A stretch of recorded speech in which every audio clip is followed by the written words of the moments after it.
Ballon d'Or 2024 be #1. There we go, guys. We are back again for another fantastic conversation on Friday Night Counterattack. This week, I'm going to be talking to you guys about the top 5 Wonder Kids at Real Madrid this season. Let's get straight into it. Vamos. Real Madrid have developed some of the best young talents in world football, not necessarily from their academy, unlike Raul, Solari, Guti, for example. They've actually bought some players from abroad and made them into world beaters. Vinicius Jr, for example, Karim Benzema from Lyon, one or two others that you may see on the screen over here as well. But let's get into number 5.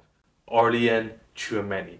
I probably butchered his name like he butchers midfielders and strikers every weekend in La Liga. Because this boy is cold.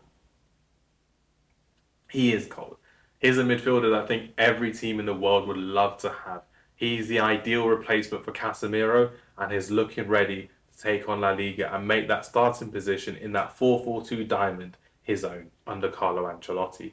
Realistically speaking though, Aurelien Tchouameni is looking like a first teamer right now for the French national team and for Real Madrid, and I'm really expecting him to kick on over the season and become a more established player in world football. Is Aurelien Tchouameni the best defensive midfielder in the world right now? If so, comment below. At number 4, we're at Rodrigo now, and Rodrigo is playing out of position again in this 4-4-2 diamond that I'm going to continue mentioning over the video because it's very difficult to see some players playing out of position and some players playing in position.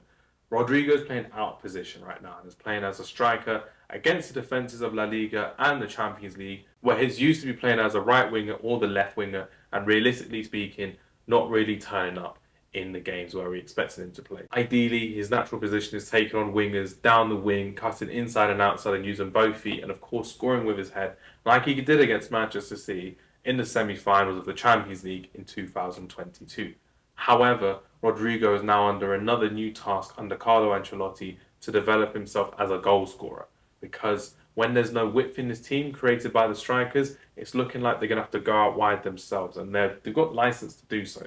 But realistically, Rodrigo's starting position will be in the middle, and that's where he's going to have a lot more physicality. He's not going to have as much time on the ball, and he's going to have to develop a new style to his game. But yeah, at number 4, we're at Rodrigo. At number 3, Eduardo Camavinga. Camavinga. Eduardo Camavinga changed the game against Barcelona this weekend from left back, which is crazy to see. But Eduardo Camavinga can play as a left back, centre mid and a defensive midfielder. When I went to the Santiago Bernabeu last season, I enjoyed watching Camavinga firsthand because he is a boy that can change the game. He can beat the press, he can break up play, and he can play amazing long-range passes whilst dribbling through tight midfields. And now it's looking like every midfielder in the world wants to play like Eduardo Camavinga. But now you're seeing younger players following Camavinga's lead because he is everywhere on the pitch. And that's why you see Carlo Ancelotti deploying him in different positions. My final question to you, where is Eduardo Camavinga's best position? If you know the answer, you got to comment below. At number 3, Eduardo Camavinga.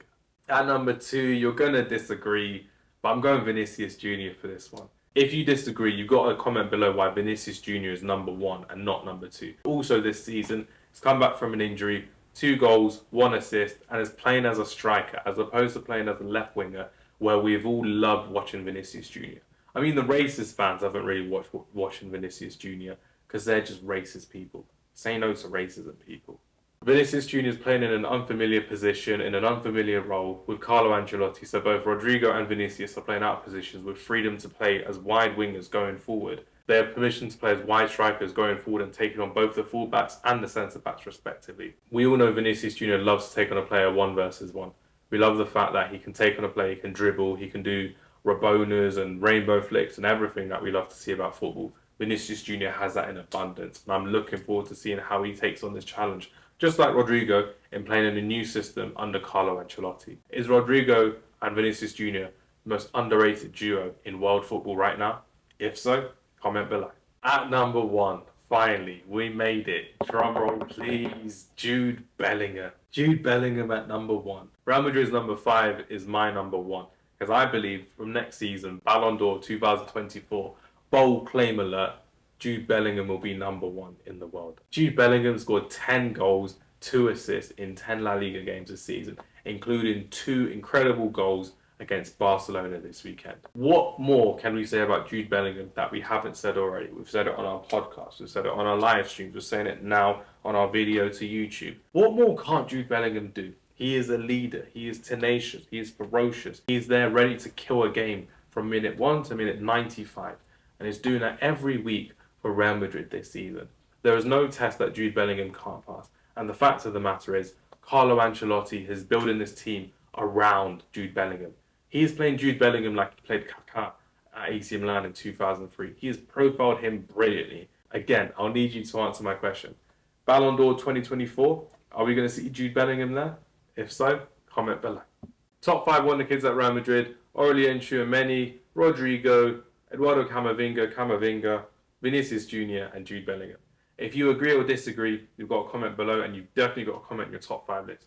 Everyone, thank you very much for watching. See you again next week. Take care and goodbye.